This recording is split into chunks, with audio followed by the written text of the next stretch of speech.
Hey, welcome to another episode of Updates with D, and we have my good friend Miss Angie Bradwell here today, and just excited to have you with us today. And as I had mentioned to you earlier, we started this little broadcast during the pandemic and just trying to stay connected when we were working remote. And one of the things that hit me was we're not have as access to our leadership as I think we should, and I think it's neat that we would be able to sit and record this. So welcome to our program. Thank you, Dee. Yep, and so just for just for reference point, we have Georgia and Mississippi field operations are there, and then also the field engagement team with Dana, and they are a part of this broadcast, and so a lot of the employees and a lot of the people in Alabama have access to you a little bit more maybe than Georgia and Mississippi. And so we're excited to have you on the program. And tell us a little bit about your official title with Alfa. I would say official title is Executive Vice President and General Counsel, but I would say unofficially it's more counselor, good cop, bad cop, and also just the fixer. There you go. Well, the corporate strategy piece is there, and that's been a big part of your role over the last several years. Corporate strategy is definitely my passion, and Darrell, you were a big part of that as well when we initially made some visits around, and Mr. Parnell has asked me to help facilitate these meetings. I think being in the legal department, it's a little more, I'm viewed maybe as a little more objective and not really looking at sides per se, but looking at what is the most important thing this organization can do moving forward. So the WIGs have been wonderful in that regard. Yeah, it's really, I think it's changed our focus too, brought us together. Maybe through a lot of discussion, we end up landing on some things to work together with. How long have you been with Alfa? I have been with Alfa almost 23 years. Oh, wow. Yes. 23. Yes. It's awesome. That's one of the things I think stands out among our leadership is how their tenure. That's correct. And it seems to be a great strength for us. One of the things that is always intriguing to me is maybe tell the audience what your responsibilities are at Alfa and how they've changed during this pandemic or COVID or COVID-19 or whatever virus or whatever we say. Okay.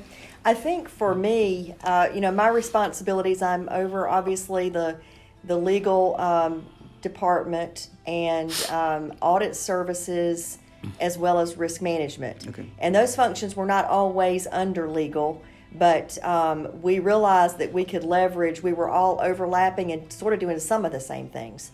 So we put those all under legal. I think it's working really, really well. Obviously, we manage the litigation that the company is subject to that is not a claim, unless it's a complex claim. And obviously, with all of the regulatory matters, with all the state insurance departments, we're involved politically in Alabama and in other states. And with respect to transactions, contracts, regulatory compliance, you name it, pretty much everything that goes on in this organization ties back to some type of legal regulation or law that we deal with. So, and as you mentioned before, the corporate strategy piece is somewhat new that I actually work on. That it's taken up a lot more time, but it's definitely worth the effort. Now, I will say, switching now to pandemic, our jobs probably didn't change that much because we are responsible for looking at emerging risk. We were probably looking at this before anybody else ever thought it was really going to happen. Oh, wow. So we were already researching our business continuity plan and making sure it was all up to date. All the executive level contact information was there because we didn't know how it was going to end. We were looking at third-party insurance coverages. We were looking at employee matters. Now, it was a whirlwind when it started happening because we were looking out across every single state and what regulations they were putting in place or bulletins. We were looking at all the executive orders from the government. So it was all hands on deck. But I think we handled it pretty well. Yeah, I think we were particularly from y'all's governance as well as from trying to get ready functionality, and so I think so. I think from a field perspective or interest, what does your area do to support, like particularly the Georgia Mississippi field operation? I know it's a smaller portion of what we do, but I think it would be interesting for them to know how this all plays together. Right. Well, I would say definitely, again, we help with any legal issues that come up with the field. We also help with the regulatory compliance side. Aside from that, I would say probably the most support we provide are contract review, obviously, to get all of the different technologies and things that we're doing from a WIG perspective and from an organization perspective. Our WIG is to get those types of contracts reviewed within 3 business days. And that may be easy to say, but to date, we've probably reviewed over 100 contracts in legal, and a lot of those are related to WIG work, technology, DocuSign. So we stand with the business in trying to advance all of these new technologies that, Darrell, I know that you're passionate about, that I am as well, to move this organization forward. So I would say that's probably our main focus, is to help enable the field. And with the WIGs and with corporate strategy, I think everybody's voice is heard in advancing the company moving forward. My main goal, like this year, obviously, is expense, shaving $25 million, because the more that we can shave out of that budget, the more competitive we can be on rate, which I know is probably one of the most important things for Georgia and Mississippi. So that is something that we focus on every day, and we're moving toward that goal, and it's important. Yeah, it sure is, and it's especially important for the Georgia Mississippi operation, where they're business owners and they're trying to be, they have the same issues as we have corporately, That's just right. on their scale. So competitiveness is huge, and being able to cover the market, and so that's we're glad that you shared that, because some of these contracts or some of these agreements or some of these things can get lost in the shuffle if we don't have a plan for them. So we appreciate that. If you took just a second and said, what do you think in your area or corporately is your biggest challenge? Biggest challenge is still, in my opinion, somewhat of a trust issue and somewhat of a political issue. So, and obviously Georgia, Mississippi hears about this a lot, but in Alabama, it's just a different world. So what we try to balance different interests.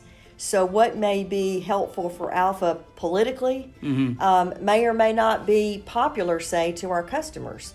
Also, just the politics of weighing membership growth versus being good stewards of the company's resources and assets. So we balance a lot of different competing interests here in Alabama that you may not have in Georgia and Mississippi, but it obviously flows over to Georgia and Mississippi. Yeah. It has an effect.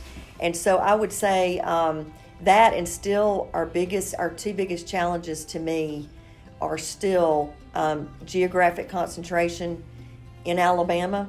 So we've got to remedy that because of the storms and the catastrophes. And then again, I'm just going to continue to focus on expenses. Great. Talked about the challenges. What do you see as some of the opportunities out there? Opportunities are, we have some great people that work here. And we're seeing these younger kids, I say kids, they're adults, coming in, and they're excited. They're getting to work on things now. It's not just, this is a boring insurance company. We've got the digital team, the customer experience team that you're obviously a huge part of. And it's exciting to see the way these people are working now. And I think they're going to be able to bring this organization forward. And we have a testimony of all of the things that we've put in place from a technology standpoint. If you just look back 5 years ago, with Guidewire and then what the Guidewire platform allowed us to do, I think the opportunities are amazing. And DocuSign was one of them. The way that we were able to work remotely almost without a hitch when this happened, and we had no earthly idea this was going to happen. So I'm excited about the momentum. I think Jimmy's going to continue to push and continue to push his vision, which is good, and then we're going to try to execute on it. Exactly, and I was so pleased as well to be able to get, we went from about 65% users of DocuSign to we're close to 100 now out there that use it every day. It's amazing. Yeah, and all our products have it pretty much. So we're continuing to refine that as well as make it more robust. Since we're talking about Georgia, Mississippi audience, give us your view of how they play in corporately. What do you, when you think about our operation, in particular the Georgia, Mississippi operation, what comes to mind for the future? Well, what comes to mind for me is obviously different markets and a different way of doing business. And I think the Georgia and Mississippi field force, like you said, Darrell, they're more owners of their business. And so I think they view things differently in a way that I would personally like more of our Alabama agents to look at it. So I think, they have to take responsibility. And I see it as, again, I see that as geographic concentration. I would like both of those states to grow. I know that Georgia is hard from a regulatory and now somewhat of a legal climate.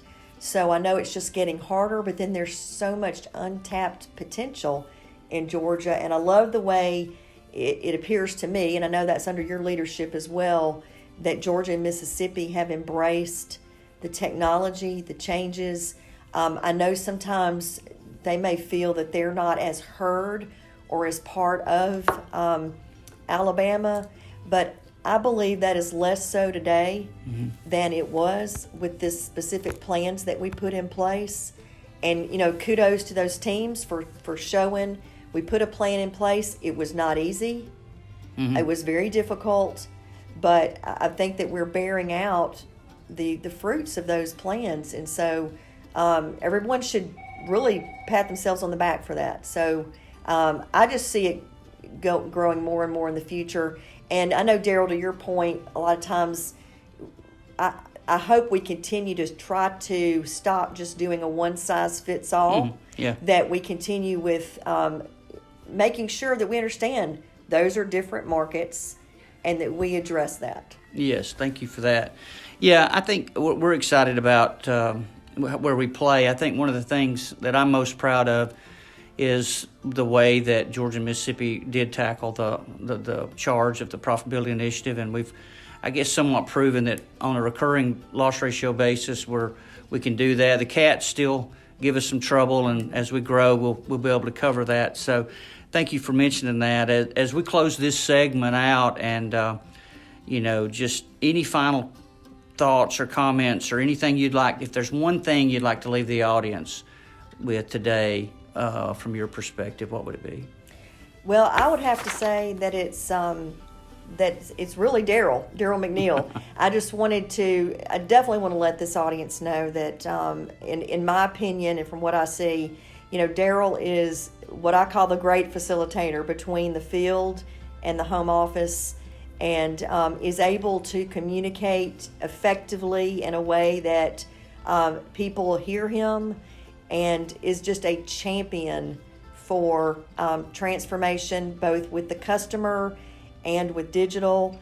And so, and that is so important and is going to be the future of this organization. So, I appreciate you. I appreciate our relationship that we've had over the years. And y'all have got a great leader. Well, you're kind. Thank you for saying that. And I feel the same way. And I couldn't do what I do without your help. So, Angie, thank you.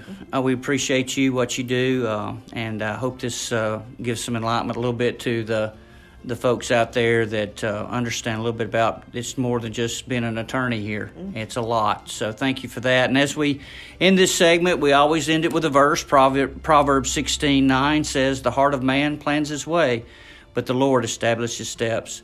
Until we meet again, this is another Updates with D. Have a great day.